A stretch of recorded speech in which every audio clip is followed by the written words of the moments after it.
तो हम अपना अधिकार मांगते, नहीं किसी से भीख मांगते, तो हम अपना अधिकार मांगते, नहीं किसी से भीख मांगते, तो पढ़ने का अधिकार मांगते, नहीं किसी से भीख मांगते, तो पढ़ने का अधिकार मांगते, नहीं किसी से भीख मांगते, तो हम अपना अधिकार मांगते, नहीं किसी से भीख मांगते। तो हम आजादी, हम नहीं डरेंगे, आजादी, हम नहीं झुकेंगे। आजादी, अरे बीसी सुन ले, आजादी, अरे बीसी सुन ले, आजादी, तो बीसी सुन ले, आजादी, तेरा बाप भी देगा, आजादी, तो तुम ना दोगे, आजादी, हम लेके लेंगे, आजादी, है हक हमारी, आजादी, तो महिलाएं मांगे, आजादी, तो महिलाएं मांगे, आजादी, तो दलित भी बोला, आजादी, तो दलित भी बोला, आजादी, तो रितु बोली, आजादी, तो रितु बोली, आजादी, तो बीसी से भी, आजादी, तो संघवाद से, आजादी, तो संघवाद से, आजादी, तो मनुवाद से, आजादी, तो मनुवाद से, आजादी, तो आरएसएस से, आजादी, तो आरएसएस से, आजादी, तो फसीबाद से, आजादी, तो जात पात से, आजादी, तो छुआछूत से, आजादी, तो जातिवाद से, आजादी, तो जातिवाद से, आजादी, तो जातिवाद से, आजादी, तो दलित भी बोला,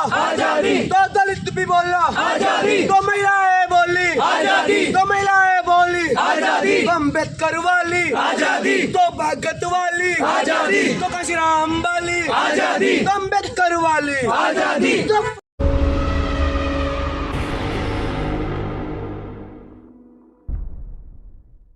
लोग हैं जो अपने जंगल को, पानी को हमारे लिए बचा रहे हैं, अपने देश के सारे संसाधन बचाएं ताकि अडानी उनको खरीद के विदेश में ना बेच सके। तो वो सबसे ज्यादा राष्ट्रहित की बात करें, जो आज ये तपस्या कर रहे हैं ना यहाँ पे ये करके कि हम राष्ट्रवादी हैं, ये सबसे बड़े देश के दलाल और देश को तोड़ने वाले लोग हैं। मैं सीधा बोल रहा हूँ। वो पॉलिटिक्स, वो लोग जो धर्म की बात करते हैं और ये कहते हैं कि धर्म के नाम पे देश चलना चाहिए, वो सबसे बड़े देशद्रोही हैं, ये याद रखिए। और दूसरा सवाल आ रहा है कि burning question for Dalit today, आज के टाइम पे आप लोगों के लिए एक ऐसा सवाल जो आपके दिल के अंदर आग लगा दे, ज्वाला लगा दे, वो क्या होना चाहिए साथियों? आप बताएं। हम पहले आपसे पूछते हैं, आपके मुद्दे क्या होने चाहिए? क्या मुद्दे आपके? क्या मुद्दे आपको? कोई भी सरकार बने, क्या मांगे? है ना, समानता का अधिकार। तो यहाँ पे भी यही कह रहे हैं कि सबसे पहला फूड, क्लोथिंग, शेल्टर, दूसरा एम्प्लॉयमेंट, लैंड, अनटचेबिलिटी, तीसरा सोशल एंड फिजिकल इंजस्टिस। अब आप मुझे बताएं कि क्या हमारे, आपने देखा ही होगा कि भारत भुखमरी की कतार में ऐसे गरीब देशों को पीछे छोड़ रहा है। कौन है वो लोग जो सड़क पे भूखे बैठे हैं? कौन वो लोग हैं? कहाँ पे रिसोर्सेज का डिस्ट्रीब्यूशन हो रहा है? नहीं हो रहा, कुछ नहीं हो रहा। तो हमारे ही वो लोग हैं, खासकर शेड्यूल्ड ट्राइब समाज से, जो बहुत पीछे रह चुके हैं, जिनके पास ना खाना खाने को है, ना कपड़े पहनने को है। इतनी ठंड में अगर आप फुटपाथ पे देखेंगे तो गरीबों के बच्चे एक एक पजामे में पतले और नंगे पैर चलते हैं और सोते हैं, उनके पास कपड़ा भी नहीं है। तो आपके लिए अगर सवाल होना चाहिए, जब लोग आपसे 5 साल के बाद फिर वही चेहरे वोट मांगने आए, तो साथियों कॉलर पकड़ के सवाल करो, देखो। और ये सवाल हम करते हैं, इस सवाल के लिए हम आपको जागरूक करते हैं, और इसी सवाल की वजह से हमें ये सजा मिलती है सुनने के लिए। इसी सवाल की वजह से, क्योंकि हम ये सवाल करते हैं, इसलिए हम विश्वविद्यालय के बाहर है। हमने ये सवाल किया और गरीबों को बताया, दलितों को बताया आपकी हाल है, इसलिए विश्वविद्यालयों में ताले हैं, क्योंकि ये समझने की जरूरत है। दूसरा एम्प्लॉयमेंट, आज आप अपने बच्चों को कैसे पढ़ाओगे, मुझे बताओ? सबसे बड़ी समस्या क्या है? रोजगार। आपने बच्चों को पढ़ा दिया, डॉक्टर को पढ़ा दिया, साथी आशुतोष को पढ़ा दिया, अपने बच्चों पे पैसा खर्च कर रहे हो, डिग्री, नौकरी है? आप लोगों को सदियों से सताया गया, सदियों से पढ़ने का अधिकार नहीं था, नौकरी करने का अधिकार नहीं था आप लोगों के पास। तो आप मुझे बताएं, जब आपकी फर्स्ट जनरेशन आई, आपको एक अपॉर्चुनिटी मिली, क्या रिजर्वेशन जो आपका है वो आपका पेपर लिख के आता है क्या? नहीं ना। तो रिजर्वेशन पेपर लिख के नहीं आता ना, तो वो आपकी अपॉर्चुनिटी है सिर्फ कि उनके साथ बराबरी की लाइन में खड़े हो। आगे तो खुद ही जाओगे ना। तो ये देखने की जरूरत है आपको कि जब पढ़ लिख के करेंगे क्या, जब रोजगार ही नहीं है, तो सबसे कड़कड़ाता, आपके अंदर आग लाता सवाल होना चाहिए, बच्चों के लिए एम्प्लॉयमेंट, रोजगार नहीं है। इसमें एक एम्प्लॉयमेंट की जब बात है, मैं बोलना चाहूँगा कि अमित शाह का बेटा जय शाह अभी भी BCCI का सेक्रेटरी बना हुआ है। इसमें क्या काबिलियत है ऐसी जो उसका इतने बड़े BCCI सबसे महंगा क्रिकेट बोर्ड है, उसको वहाँ पे नौकरी मिल गई, वहाँ पे उसको सेक्रेटरी बना दिया। हमारे BA के बच्चे से वो कंपटीशन कर ले, तब पता चलेगा कौन ज़्यादा मेहनती है। तीसरा है कि आज के टाइम में सबसे ज़्यादा अहम सवाल क्या है? Social and physical injustice. मतलब किस तरीके से इस देश में एक सोशल इनजस्टिस का बड़ा जो गैप है वो बढ़ता जा रहा है। डॉक्टर यदु इसका मेन एग्जाम्पल है, और पायल तड़वी, रोहित वेमुला और तमाम ऐसे लोग जो दिन रात मारा, जिनकी न्यूज़ हम तक नहीं आ रही। लगा पूरे देश का डेटा है कि 8 दलित महिला को पर डे रेप होता है। ये मैं नहीं बोल रहा, अभी गूगल खोलो और चेक करो। 8 दलित महिलाओं का पर डे रेप होता और है। ये तो वो है जो रजिस्टर्ड है, जो अनरजिस्टर्ड है उनका तो ठिकाना और ही हमको नहीं। पता है कि एक एफ आई आर लिखवाने में कितना टाइम जाता है। जब हम यहाँ एक मेन दिल्ली में रहने के बाद हमको हमारी एफ आई आर को 1 महीने लग जाता है ना, तो उनकी एफ आई आर को कितना वक्त लग रहा होगा? 8 एफ आई आर दर्ज करने, वो हम सब अच्छे जानते हैं। उसके बाद employment, land and untouchability, social physical industry, ये सारे क्वेश्चन जो आज के टाइम पे वर्निंग क्वेश्चन है, उस वक्त 1976 में भी ये वर्निंग क्वेश्चन थे, और आज भी 2023 में 21वीं शताब्दी में आज भी सबसे बड़ा क्वेश्चन यही है। इतने बड़े गैप में इतनी सारी सरकारें आई, कांग्रेस रही, बीजेपी रही, फिर से बीजेपी, फिर से कांग्रेस, क्या इतने सारे सवाल ही हल नहीं कर पाए? हम 85% लोग इस देश के सबसे ज़्यादा बहुसंख्यक लोग, हम सबसे ज़्यादा रिसोर्सेज, सबसे ज़्यादा काम करने मेहनत वाले, हम इन यूनिवर्सिटीज़ को, यूनिवर्सिटी पढ़ाने वाले, यूनिवर्सिटी बनाने वाले, तमाम फैक्ट्री, कारखाने, कार, ईच एंड एवरीथिंग, जितने फूड, सब कुछ बनाने वाले हम, इसके बावजूद भी हम सबसे पिछड़े। इसका मतलब कहीं ना कहीं ये सरकारों ने, इन सब ने हमसे दगाबाजी की है, और अब वक्त है इन सब से लड़ने का, उन सब चीज़ का बदला लेने का। और इस कैंपस से आवाज़ तो उठ रही है, हमें लगता है। और ये बहुत इंटरेस्टिंग है। आगे मैं एक पैरा आपके सामने पढ़ूंगी, जो साथी अंग्रेजी समझते हैं वो तो समझ लेंगे, बाकी हम हिंदी में भी समझाते जाएंगे। The struggle for the emancipation of Dalits needs a complete revolution. और हम क्या कर रहे हैं साथियों? जो दलितों के इमेंसिपेशन, चेंज, जो आपका जो बदलाव लाने का, इस चीज़ को दलित नीड्स अ कंप्लीट रेवोल्यूशन। आज हम क्या कर रहे हैं यहाँ पे खड़े होकर? ये किस तरफ हम बढ़ रहे हैं? क्या कर रहे हैं? अपना सब कुछ दाव पे लगा के। कहाँ से ये हिम्मत आती है? इन लोगों को लगता है ये कह रहे नौकरी नहीं, न्याय चाहिए। कल तक तो आप नौकरी के लिए रोते थे, लेकिन साथियों रेवोल्यूशन की ज़रूरत है।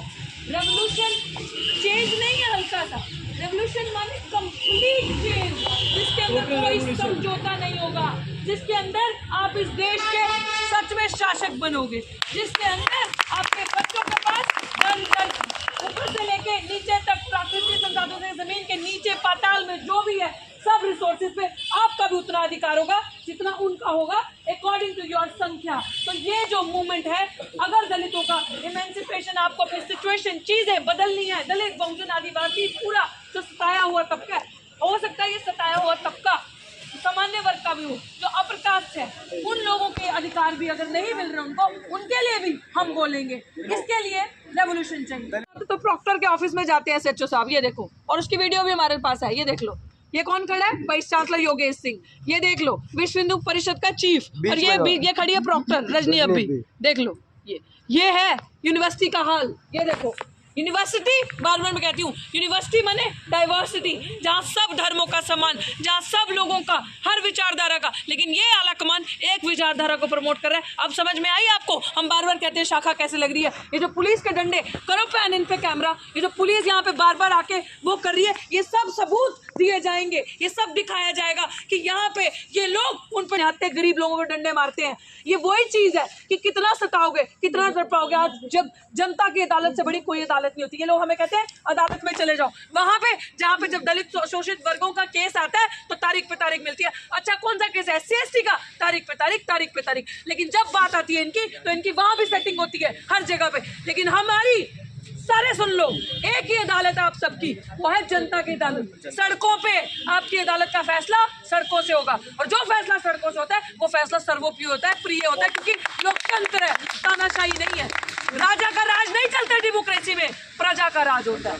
We are the king makers, तो हम सबसे ऊपर हैं और ये लोग सब पीछे हैं। और मैं आपको ये बता दूं, आप लोगों को मैं इसलिए ये चीज़ बता रही हूँ, ऑन रिकॉर्ड ये चीज़ आनी चाहिए। ये चीज़ इसलिए ज़रूरी है क्योंकि हम बार बार प्रूफ के बेसिस में कहते हैं कि यूनिवर्सिटी का भगवाकरण किया जा रहा है, यूनिवर्सिटी में एक विचारधारा के लोगों को प्रमोट किया जा रहा है, यूनिवर्सिटी में जो दलित शोषित वर्ग है उनको सताया जा रहा है। मेरे सोशल मीडिया के राही जितने भी लोग जुड़े, आप सबके सोशल मीडिया के राहे, ट्विटर पे, इंस्टाग्राम पे, फेसबुक पे जो भी लोग जुड़े, आप इसको अपना फर्ज समझो, देख लो। ये प्रीमियम यूनिवर्सिटी राजधानी की दिल्ली यूनिवर्सिटी का ये हाल है, तो सोचो जहाँ छोटी छोटी यूनिवर्सिटियां और राज्यों में होंगी उन यूनिवर्सिटी का क्या हाल होगा। आपके बच्चे सुरक्षित हैं? पूछेगा सवाल। डॉक्टर रितु ऐसे नहीं चिल्लाती, हमारा पूरा संगठन मिशन सेफ कॉन्स्टिट्यूशन ऐसे नहीं इस लड़ाई को लड़ रहा, ये बच्चे तमाम लोग ऐसे नहीं लड़ रहे। हम आपको इनका निकाब दिखा रहे हैं और ये फोटो, ये तस्वीरें जिस तरीके से ये हमें कैद करते हैं कैमरों में, इनको भी समझ में आएगा कि ये बच्चे जब कल को दिखाने का वक्त आएगा तो हम दिखाएंगे, हम ऑन रिकॉर्ड प्रूफ के साथ एक एक चीज बताएंगे कि यूनिवर्सिटी का भगवाकरण किया जा रहा है, ताकि ये यूनिवर्सिटी में सिर्फ अमीरों के बच्चे पढ़े, सिर्फ एक जाति विशेष धर्म के लोग पढ़े, एक विचारधारा के लोग पढ़े और आपके लोग सड़कों पे ऐसे रूले। अगर वो सड़कों पे पीसफुल तरीके से संविधान के तरीके प्रोटेस्ट करे तो छत छीन लो, जमीन से कंबल छीन लो, गद्दे तक उठा लिए, छोटी छोटी चीजें तक उठा ली, मेरे डॉक्यूमेंट्स तक, मुझे तो कल पता चला मेरे साथियों के भी डॉक्यूमेंट्स थे उसमें, सब चोरी कर लिए, सब डकैती कर ली। तो ये है आपके बच्चों का हाल। फैसला आपके हाथ में, आबादी में ज्यादा आप लोग हो, SC ST OBC मिनॉरिटीज 92% प्लस आपकी पॉपुलेशन है अकॉर्डिंग टू द, अगर आज के टाइम पे आप कास्ट सेंसस करो तो इतना है, बिहार ने तो करके दिखा दिया जातिगत जनगणना करके। तो आपको अपना मौलिक अधिकार समझना पड़ेगा और इन बेईमानी चोरों के खिलाफ लड़ना पड़ेगा। कल अगर हम गोरों से लड़ सकते हैं तब भी हमारे बाप दादा थे लड़ने वाले, तो आज हम चोरों से ऐसे लड़ सकते हैं, ऐसे। और जय जय जय जय जय भीम, और जय जय जय जय जय भीम। साथियों, जिस यूनिवर्सिटी का वाइस चांसलर अपने आप को भगवा पट्टे में डालकर विश्व हिंदू परिषद जैसी आतंकी संगठन के अध्यक्ष के सामने नतमस्तक होता हो, उस यूनिवर्सिटी का भविष्य क्या होगा? इसका मतलब जो यहाँ RSS के छोटे बच्चे यहाँ ऐसे करते हैं, उन बच्चों के पीछे भी ये संघीय वाइस चांसलर है। पुलिस को आगे बढ़ाने वाला भी संघीय वाइस चांसलर और उसके पीछे BHP है, BHP के पीछे RSS। इनका पूरा चेन, इनकी पूरी ऊपर से लेकर नीचे तक, पुलिस को क्या आदेश देना है, पुलिस क्या करेगी, पुलिस कब किस व्यक्ति को उठाएगी, पुलिस कब मोदी के आने पर हम जैसे लोगों को हाउस अरेस्ट कर लेगी, पुलिस कब राजनाथ सिंह के आने पर पूरा कैंपस शट डाउन कर देगी, ये सब के सब यहाँ का वाइस चांसलर, यहाँ का दलाल, यहाँ का संघी भगवाधारी वाइस चांसलर योगेश सिंह के हाथ में है। मैं खुल के बोल रहा हूँ, मैं इस यूनिवर्सिटी का स्टूडेंट हूँ। ऐसे वाइस चांसलर की मैं बिल्कुल इज्जत नहीं करूँगा जो इस कैंपस के डेमोक्रेटिक स्पेस को बर्बाद करने की पूरी कोशिश कर रहा है, इस कैंपस के सेकुलर भाव को बर्बाद करने की पूरी कोशिश कर रहा है। कोशिश क्या कर रहा है, पूरी तरीके से बर्बाद कर दिया गया है। लेकिन ये स्पेस बचा है, ये स्पेस बचा है, जिस स्पेस को हम कतई भी बिकने नहीं देंगे। इस कैंपस को रिक्लेम करके रहेंगे, इस यूनिवर्सिटी को रिक्लेम करके रहेंगे, क्योंकि ये हमारी एजुकेशन है। इस एजुकेशन को बचाने का दायित्व भी हमारा है। हिटलर के दौर में जब तानाशाही चरम पे थी, तब हिटलर ने भी उन तमाम यूनिवर्सिटी को फासिज्म में बदलाव कर दिया था। उन यूनिवर्सिटी से किताबें पढ़ी, जो किताबें कहती थी कि तुमको ह्यूमनिज्म के अकॉर्डिंग चलना है, तुमको इंसानियत पे बात करनी है, उन किताबों को जलवाया था। और आज यहाँ का वाइस चांसलर, यहाँ का मोदी, यहाँ का शाह, अमित शाह, BHP, RSS, ये सब यही काम कर रहे हैं। इन्होंने पूरी तरीके से कैंपस को घेर लिया है। साथियों, हम लोग इसको यहाँ से डिस्कार्ड करते हैं और उसके खिलाफ हमारी जो जंग चल रही है उसको कंटिन्यू करते हैं। और मैं आप सबसे अनुरोध करना चाहती हूँ अंत में, पूरे भारत के जागरूक लोगों से, पढ़े लिखे लोगों से, पढ़े लिखे नहीं जागरूक, पढ़े लिखे तो बहुत दलाल और मूर्ख है, जागरूक लोगों से, पूरे तमाम भारत से जितने भी लोग मुझे सुन रहे हो, RTI डालो, दिल्ली विश्वविद्यालय के नाम पे वाइस चांसलर की डिग्रीज मांगो और देखो कि इसकी कौन सी PhD है, ये कौन सी यूनिवर्सिटी से इसने मास्टर्स की और क्या पढ़ाई लिखाई की है, क्योंकि अभी हमें शक है पूरा कि ये पढ़ा लिखा भी है। इसकी डिग्री जैसे फर्जी तो नहीं है, जैसे जो सेंटर में लोग बैठे उनकी जैसे डिग्रियां फर्जी निकली, तो सब आप RTI डाल के डेटा मांगो, कोर्ट तक लेके जाओ और पूछो कि ये कौन सी डिग्रीज लेके ऐसी प्रीमियम यूनिवर्सिटीज में जाके वाइस चांसलर कुलपति बन के बैठे। शुक्रिया। जय भीम।